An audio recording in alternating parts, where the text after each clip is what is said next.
j'espère que di nga ko siiwal parce que seen prédécesseur doon ngeen ko toppee loolu ba mu ne am na yu ma teg sama conc j'espère que yow rapport yooyu yu IGE wala feneen doo ko teg sa conc. fii rapport bu fi ñëw am ouverture information judiciaire. dem na ci fu mu war a dem. très bien alors nu wax ci wàllu vie politique bi Moustapha ñu tàmbali ci thème boobu mooy suñu ñetteelu thème may fàttali rek na ñi ngi ànd ak son excellence le président Bassirou Diomaye Diakhar Faye ginnaaw ba mu nekkee ci boppu nguur gi ñaari at ak lu teg tey mu nam waxtaan ak askanu Sénégal ñu feggoo ci ak suñu ñaari nattaango El Hadj Assane Gueye ak Moustapha Diop bu Walfadjri Moustapha. waaw dañ ko bëgg a dooree ci li nga xam ne moom lañ tuddee la publication des avant-projets de loi nga xam ne semaine bii la génn Sénégalais yu bari question yi ñuy posé wu mooy yow ci sa bopp yaa annoncé woon que ni avant la fin du premier trimestre du mois de l'année 2026 publication boobu dana am li ma bëggoon a xam mooy pourquoi retard bi ak lan ngay tontu ñi nga xam ne dañu jàpp ne loolu lépp le président de la République mooy def du dilatoire pour gagner du temps. D'abord volonté politique bu marqué moo waral ñu am tey avant projet yooyu parce que suñ ñëwoon tamit defuñu ko gëw ma ne dina doon Sénégalais yi loo xamante ne dañu koy toppe mais à partir du moment où conviction la ci ñun ma def ko sama programme sur la base de laquelle Sénégalais yi élire nañ ma def ay dialogue décider d'un processus inclusif processus boobu mooy dialogue sur assise sur la justice dialogue sur le système politique bu ñu jógee ci dialogue bi ma mettre en place un comité d'experts parce que bind yombul ñiy bind c'est des magistrats yoo xam ne ils sont dañu xam la matière électorale c'est des professeurs agrégés de droit c'est des praticiens du droit mais terewul ça ba jusqu'au dernier moment dañuy laalaat les textes rawatina nag boo bëggee def ay textes yu bari war a xool seen articulation war a xool ndax article jàll na parfois nga laal ko mu chamboulé yépp c'est pas facile de légiférer il faut que sénégalais yi ñuy seetaan comprendre que processus législatif pour autant de lois qui sont aussi révolutionnaires yombewul noonu bu ñu defee comité d'experts yooyu dañoo dabuwante parce que diggante 2024 mai 2024 ak mai 2025 beneen dialogue ñëw na heureusement ba lu ñu doon waxtaanee yenn propositions yi dafa recoupé wu notamment la cour constitutionnelle notamment le processus électoral ak leneen ñu fusionner le comité d'experts mu reprendre les projets après ñu door a xool nag ça c'est le travail des techniciens lu ñu porté tamit c'est une volonté politique c'est une vision politique ñu def un comité de relecture pour xool est-ce que consensus yi dégagé wu de ces dialogues-là ont été clairement matérialisés est-ce qu'ils ne sont pas en déphasage par rapport ak vision bu ñu porté et que les Sénégalais ont positivement sanctionné le 24 mars 2024 bu ñu defee loolu ba pare dafa am loo xamante ne ñun la engagé en premier chef man le président de la République j'ai tenu personnellement à regarder les projets de loi ci bi ma koy xool entre-temps il y a eu des ajouts parce qu'ils sont en relecture permanente yenn yi il fallait que ñu waxtaane ko parce que il y a un dialogue au début il y a un dialogue en interne et il y a un dialogue à la fin buñ ci paree lay doog a siiwal avant projet yi soxlawuma ci def benn dilatoire dama bëgg que ñu am les meilleurs textes qui soient meilleurs textes yi war a nekk textes yu gën a inclusif moo tax bi ma koy siiwal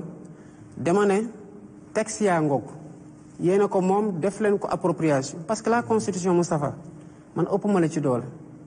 kenn mënoo génne ci constitution boobu parce que loi bu la tënk ci biir dëkk bi ci constitution boobu la tey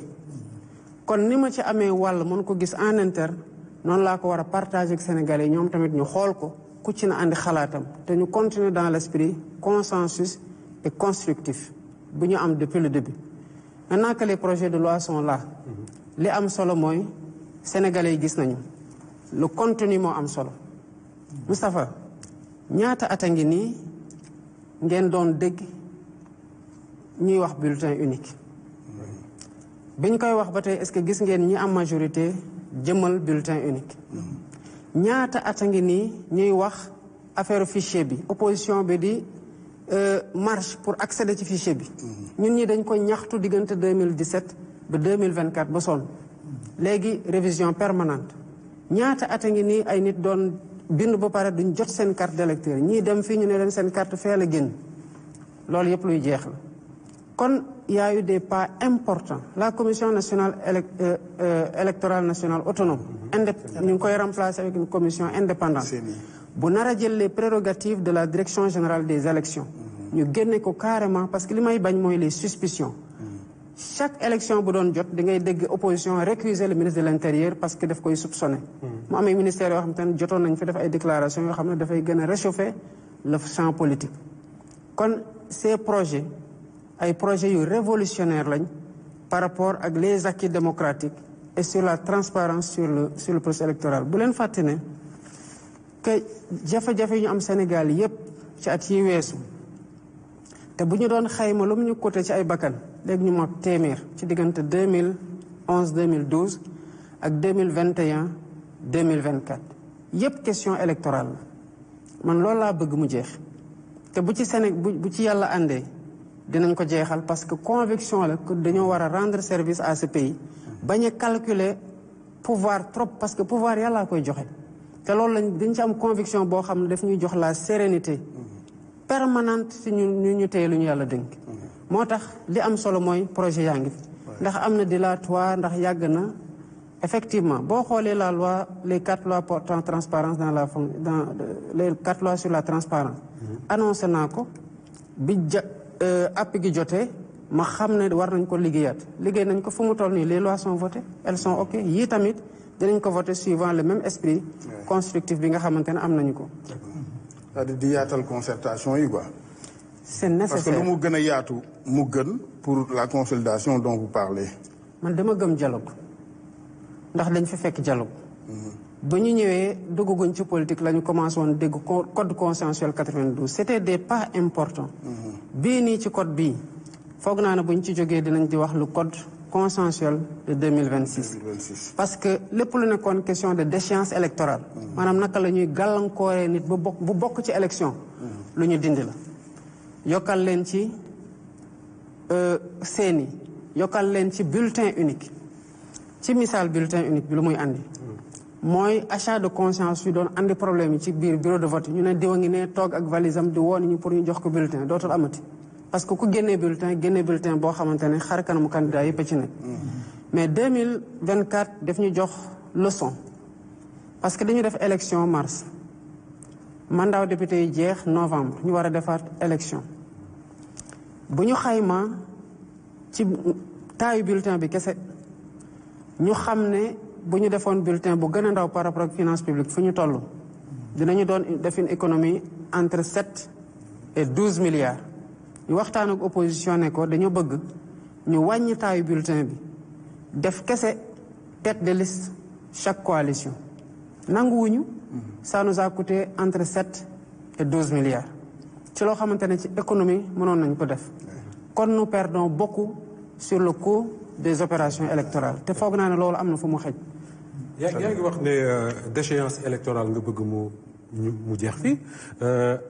bi ngay déposer wala boog bi ngay publier les avant-projets le groupe de la majorité à l'Assemblée nationale muy le groupe PASTEF ñoom ñi ngi doon dugal pour modifier les articles 29 et 30 su fekkee ne loolu recoupé na li nga xam ne mooy yow sa bëgg-bëgg sa li nga namm lan moo la est-ce que am na lu la gêné d'abord ci li nga xam ne mooy le groupe parlementaire li mu def beneen bi mooy sa njiitu gouvernement ci boppam ñu bari dañoo jàpp ne li ñu doon voté assemblée dañ ko taillé sur mesure pour lui est-ce que loolu nga jàpp wala da nga jàpp ne son éligibilité amul dara lu ñu ciy wax. non franchement bi ñu jógee 2024 ba tey question éligibilité boobu mosul nekk sama problème parce que liñ ko xañee woon mu bokk mooy nekkoo électeur élection yooyu rek ñu ko xañee bokk ci nekkoo électeur wote na ci ñu dem novembre 2024 mu voté waat waaye ñu fal ko mu am un mandat qui est suspendu et qui est en cours kon man jàpp ma ne loolu mos na nekk un problème fondamental processus bii nag andi loi yooyu te même disposition boobu moo nekk ci code électoral bi mooy dialogue majorité bi bokk na ci consensus yi majorité bi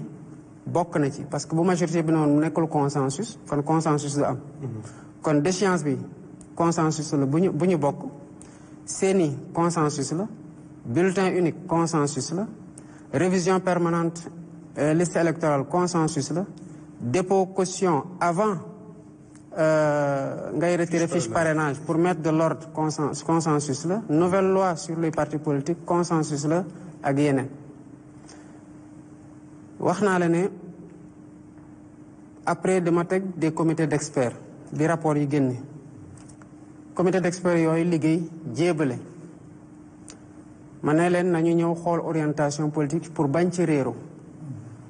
ñu xool orientation politique yi ma ne nañu teg un comité de relecture bi liggéey jéebale un code électoral dans lequel au-delà de la déchéance am na des avancées majeures bulletin unique CENI ak yooyu kon j'ai pas compris effectivement que ñu dem seppi ci benn point dugal ko ci procédure d'urgence pour voter une loi parce que day mel ni court-circuiter dynamique boo xamante ne mu ngi woon en cours pour loo xamante ne normalement bu code bii di ñëwee ak lu mu comporter yépp ba pare comporter la même disposition boo demee ci disposition transitoire yi dina wax ne que les dispositions de la loi buy porter code électoral bu ñu réviser sont abrogées kon boo moytul dinañ ko changer ñu dawalaat tuuti ñu abroger ko mais une majorité reste une majorité et l'Assemblée nationale am nañu droit initier des propositions de loi loolu seen prérogative la mais gisuma woon l'urgence de déposer un tel projet alors que nous étions dans une dynamique consensuelle parce que ces projets de loi là le comité de relecture ñi ci nekk sama conseil juridique mu ngi ci le conseil juridique du premier ministre le président de l'Assemblée nationale le directeur général des élections parce que dafa nekkoon ci comité d'experts bi ma bëggoon bu ñu dee waxtaan bu amee loo xamante daf leen rëcc ci li waral ñu bindee disposition bi nii moom mu mën leen ko clarifier ensuite il y a eu d'autres ñi ci bokk comme le président du groupe parlementaire je pense que le ministre Amadou Ba le ministre Bamba Cissé je pense Metal liggéey nañ ci à un moment donné donc ñooñu ñoo tëgg andi bu ñu tëggee andi j'ai regardé il y a eu quelque chose qui a voulu être introduit au dernier moment sur lequel laajoon nañu waxtaan nañu ci bu mu paree j'ai pris le temps de lire je suis très pris mais j'ai tenu à lire certains projets de loi et j'ai lu la constitution la cour constitutionnelle la loi sur les partis politiques je pense que c'est la loi le code électoral la jotul woon am temps lire ko ba mu jeex mais au moins dem naa ci disposition yi sur la déchéance bu mu wóor ma ne que nous avons le même projet de loi pour que mu bañ a am malentendu entre ñun lu ñu nekk di def ak li Assemblée nationale di nekk di def kon sous ce rapport on a été très transparent